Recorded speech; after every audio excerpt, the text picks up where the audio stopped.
மதிப்புக்குரிய மரியாதைக்குரிய போற்றுதலுக்குரிய உள்துறை அமைச்சர் திரு அமித்ஷா அவர்கள் இங்கே வந்தார். பேச்சுவார்த்தை நடத்தணும். உடனடியாக அறிவிக்கப்பட்டது. அந்த அறிவிப்பில் தெளிவாக சொன்னார், அண்ணா திமுக பாரதிய ஜனதா கூட்டணி அமைக்கப்படும். அண்ணா திமுக என்டிஏ கூட்டணி அமைத்து விட்டோம். எங்கள் கூட்டணிக்கு அனைத்து இந்திய அண்ணா திராவிட முன்னேற்ற கழகம் தலைமை தாங்கும். அண்ணா திமுக ஆட்சி அமைக்கும். எங்களுடைய கூட்டணி கட்சி வேட்பாளர் இபிஎஸ் என்று அப்பொழுதே தெளிவுபடுத்தினோம். இது கூட்டணியுடைய வரலாறு. ஆனால் உங்களுடைய கட்சியில் என்ன கூட்டணி இருக்குதா இல்லையானே தெரியல. அந்த அளவுக்கு இன்றைக்கு வார்த்தை போர் முற்றி விட்டது. இன்றைக்கு உதயநிதி ஸ்டாலினும் திரு ஸ்டாலின் அவர்களும் சொன்னார்கள், காங்கிரஸ் கை கொடுக்கும் சொன்னாங்க. காங்கிரஸ் கையை விட்டு நழுவுற மாதிரி இருக்குது நிலைமை. அதுதான் கிட்டத்தட்ட 2 மாதத்துக்கு முன்பு நம்மை பற்றி எப்படியெல்லாம் விமர்சனம் செய்தார்கள். எடப்பாடி பழனிசாமி கூட்டணிக்கு கூவி கூவி அழைக்கிறார் என்று சொன்னார், கிண்டலா பேசினார். ஸ்டாலின் அவர்களே, நான் ஏற்கனவே சொன்னேன், தேர்தலுக்கு 1 மாதத்திற்கு முன்பு தான் நாங்கள் கூட்டணி பேச்சுவார்த்தையை நாங்கள் துவங்குவோம் என்று சொல்லுவோம். 2019 அப்படித்தான் தொடங்கினோம், 2021 அப்படித்தான் தொடங்கினோம், 2024 அப்படித்தான் கூட்டணி பேச்சுவார்த்தை தொடங்கினோம். அதன் பொருட்டு வருகிற 2026 சட்டமன்ற பொதுத் தேர்தலும் அந்த முறையைத்தான் பின்பற்றுவோம் சொன்னோம். அதன்படி அடுத்த மாதம் தேர்தல் அறிவிக்க இருக்கிறாங்க. நாம் கூட்டணி பேச்சுவார்த்தை முடிச்சாச்சு. திமுகவில் இழுபறியா இருந்து கொண்டிருக்கின்றது, இன்னும் முடிவாகவில்லை. காங்கிரஸ் கட்சி திமுகவை ஏற்காத ஒரு நிலை இருப்பதாக பத்திரிகையிலும் ஊடகத்திலும் அன்றாட செய்து வந்து கொண்டிருக்கிறது. ஆக இன்றைய தினம் திமுக தான் தடுமாற்றம். அண்ணா திமுக பலம் வாய்ந்த கூட்டணி அமைக்கப்பட்டு விட்டது.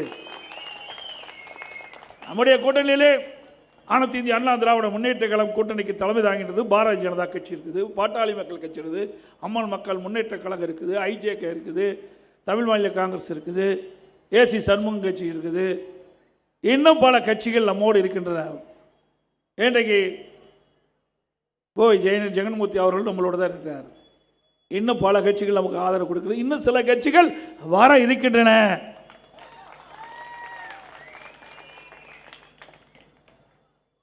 இன்றைய மக்கள் என்ன எதிர்பார்க்கிறாங்க? திமுக ஆட்சி எப்பொழுது வீட்டுக்கு அனுப்புவோம், எப்பொழுது தேர்தல் என்று எதிர்நோக்கி கொண்டிருக்கின்றார்கள். 2026 இந்த ஆண்டு நடைபெற்ற சட்டமன்ற பொதுத் தேர்தலில் நம்முடைய கூட்டணி 210 இடங்களிலே வெல்லும். அண்ணா திமுக தனி பெரும்பான்மையோடு ஆட்சி அமைக்கும்.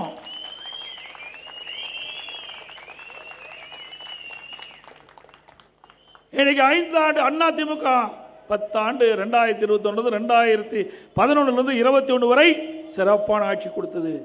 அண்ணா திமுக ஆட்சி ஒரு பொற்கால ஆட்சி என்று மக்கள் பேசுகின்ற அளவிற்கு பாராட்டுகளை பெற்றோம்.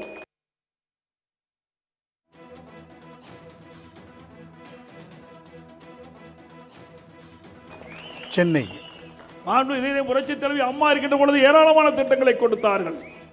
தேர்தல் நேரத்தில் கொடுக்கப்பட்ட வாக்குறுதியை நிறைவேற்றி கொடுத்தோம். மக்களிடத்திலே நன்மதிப்பை பெற்றோம். அம்மா மறைவுக்கு பிறகு அம்மாவுடைய அரசு பொறுப்பேற்றது. அப்பொழுது எப்படியெல்லாம் விமர்சனம் செய்தார்கள். எடப்பாடி பழனிசாமி தமிழகத்துடைய முதலமைச்சராக பொறுப்பேற்கின்றார். இந்த ஆட்சி 10 நாளைக்கு நிற்குமா, 1 மாசத்துக்கு நிற்குமா, 3 மாசம் நிற்குமா, 6 மாசமா நிற்கிறாங்க. 4 வருடம் 2 மாத காலம் சிறப்பான ஆட்சி நாங்கள் கொடுத்தோம். எங்களுடைய ஆட்சி காலத்தில் ஏற்பட்ட இயற்கை பேரிடுகள், ஆட்சி பொறுப்பேற்றவுடன் கடுமையான வறட்சி, சென்னை மாநகர மக்களுக்கு குடிப்பதற்கு கூட தண்ணீர் இல்லாத ஒரு சூழ்நிலை. எங்களுடைய நிர்வாக திறமையின் காரணமாக தங்குதடை இல்லாமல் நம்முடைய சென்னை மாநகர மக்களுக்கு குடிநீரை வழங்கிய அரசாங்கம் அண்ணா திமுக அரசாங்கம். அதே போல டெல்டா மாவட்டத்தில் கஜா புயல் பல மாவட்டங்கள் அடியோடு சீரழிந்து விட்டன. வேளாண் பெருமக்கள் பாதிக்கப்பட்டார்கள், பொதுமக்கள் பாதிக்கப்பட்டார்கள். புயல் வேகத்தில் செயல்பட்டு புயலுடைய அடிச்சுவடை இல்லாமல் நாங்கள் நிவாரண பணியை மேற்கொண்டு இயல்பு நிலைக்கு கொண்டு வந்த அரசாங்கம் அண்ணா திமுக அரசாங்கம். பிறகு கொரோனா எப்படி இருந்து உங்களுக்கு தெரியும். இவ்வளவு பேர் இங்கே அமர்ந்திருந்தோம். கிட்டத்தட்ட 1 வருடம் யாரையும் பார்க்க முடியாத சூழ்நிலை, ஒரு சோதனையான நேரம். காற்றில் எளிதாக பரவக்கூடிய வைரஸ் கிருமிகள், அந்த கிருமிகளால் கொரோனா தொற்று ஏற்பட்டால் உயிருக்கே ஆபத்து ஏற்பட்டுவிடும். அப்படிப்பட்ட சூழ்நிலை. அந்த காலகட்டத்தில் கூட அதிமுக ஆட்சியிலே சிறந்த நிர்வாக திறமையின் காரணமாக விலைமதிக்க முடியாத உயிரை காப்பாற்றிய அரசாங்கம் அதிமுக அரசாங்கம். இந்த கொரோனா வைரஸ் நோய் பரவல் எப்படி இருக்குதுன்னு தெரியல. அந்த நோய்வாய்ப்பட்டால் அதற்கு என்ன அறிகுறின்னு தெரியல, அதற்கு என்ன சிகிச்சை அளிக்குதுன்னு தெரியல, அதற்கு என்ன மருந்தும் கிடையாது. அப்படிப்பட்ட சூழ்நிலை கூட நிர்வாக திறமையின் காரணமாக அனைத்து இந்திய அண்ணா திராவிட முன்னேற்ற கழக அரசு மக்களுடைய துணை கொண்டு, நம்ம அதிகாரி பெருமக்களுடைய துணை கொண்டு, நம்முடைய மருத்துவருடைய துணை கொண்டு சிறப்பாக செயல்பட்டு இன்றைக்கு விலைமதிக்க முடியாத உயிரை காப்பாற்றிய பெருமை அதிமுக ஆட்சிக்கு தான் உண்டு. அந்த காலகட்டத்தில் கூட 32 மாவட்டத்துக்கு நான் நேரடியாக சென்றேன். ஒரு 14 மாவட்டங்கள் முடித்து விட்டது. 15வது மாவட்டத்துக்கு செல்கின்ற பொழுது திருச்சியிலே சென்றேன். அப்பொழுது ஒருவர் பேசிக்கொண்டிருந்தார். விவசாயி, தமாக கட்சி சேர்ந்தவர், பிரம்மாண்டமான உடல் கட்டுடையவர், 58 வயது என்று சொன்னார்கள். அவர் மனு கொடுத்தார், அவருடைய கோரிக்கையை வைத்தார். பிறகு நான் வீட்டுக்கு வந்த பிறகு அவருடைய கோரிக்கையை படித்து பார்த்து அவரிடத்தில் தொடர்பு கொள்ளலாம் என்று பேசினேன். அவர் கொரோனாவால் மறைந்து விட்டார் என்ற செய்தியை கேட்டேன். கொரோனா வைரஸ் தாக்கி அவர் மரணம் அடைந்து. அப்பொழுதுதான் எனக்கே பயம் வந்தது. அது வரைக்கும் நான் மாஸ்கே போடல, துணிச்சலோடு போனேன். பிறகு இந்த வைரஸ் எப்படி கொடுமையான வைரஸ் என்று நான் நேரடியாக பார்த்து விட்டேன். அதனால் அப்படிப்பட்ட சூழ்நிலையிலும் மக்களை பாதுகாத்த அரசாங்கம் அதிமுக அரசாங்கம்.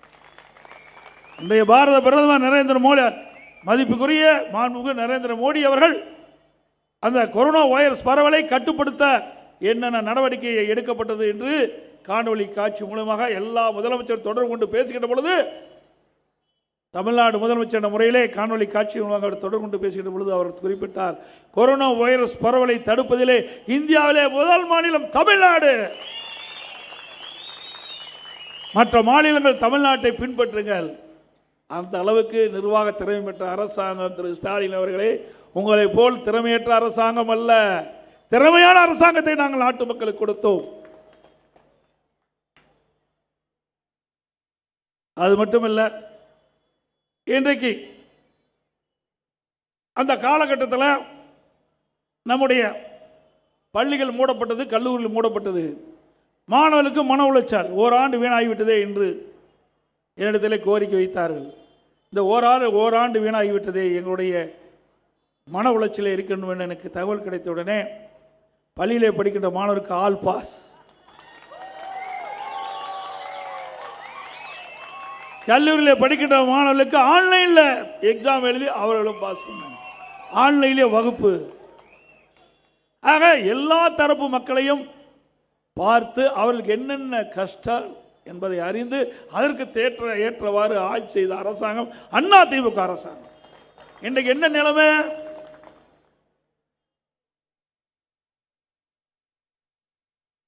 திமுகவில் ஒரு முதலமைச்சர் இல்ல, திமுக அரசாங்கத்தில் 4 முதலமைச்சர் தமிழகத்தை ஆட்டி படுத்திக் கொண்டிருக்கின்றார். திரு ஸ்டாலின், உதயநிதி ஸ்டாலின், திரு சபரீஸ்வரன், பிறகு ஸ்டாலினுடைய மனைவி மரியாதைக்குரிய திருமதி துர்கா அவர்கள், 4 பேர் தமிழ்நாட்டை ஆட்டி படிச்சுட்டு இருக்காங்க. 4 அதிகார மையம் தமிழகத்தை இன்றைக்கு ஆண்டு கொண்டிருக்கிறது. இது தொடர வேண்டுமா? சொல்லுங்க, தொடர வேண்டுமா? வாரிசு அரசியலுக்கு முற்றுப்புள்ளி வைக்கின்ற தேர்தல் வருகின்ற சட்டமன்ற தேர்தல், குடும்ப ஆட்சிக்கு முற்றுப்புள்ளி வைக்கின்ற தேர்தல் வருகின்ற சட்டமன்ற தேர்தல். சிந்திச்சு பாருங்க. இன்றைக்கு திராவிட முன்னேற்ற கழகத்தில் திமுக குடும்பத்தை சேர்ந்தவர் தான் அந்த கட்சிக்கு தலைவராக வர முடியும். அப்படி திராவிட முன்னேற்ற கழகம் வெற்றி பெறுகின்ற பொழுதெல்லாம் அந்த குடும்பத்தை சேர்ந்தவர் தான் முதலமைச்சராக வர முடியும். அண்ணா திமுக அப்படி இல்லை. இந்த கட்சிக்கு யார் விசுவாசமாக இருக்கின்றார்களோ, யார் உழைக்கின்றார்களோ அவர்களுக்கு தானாக பதவி வருகின்ற ஒரே கட்சி அண்ணா திமுக.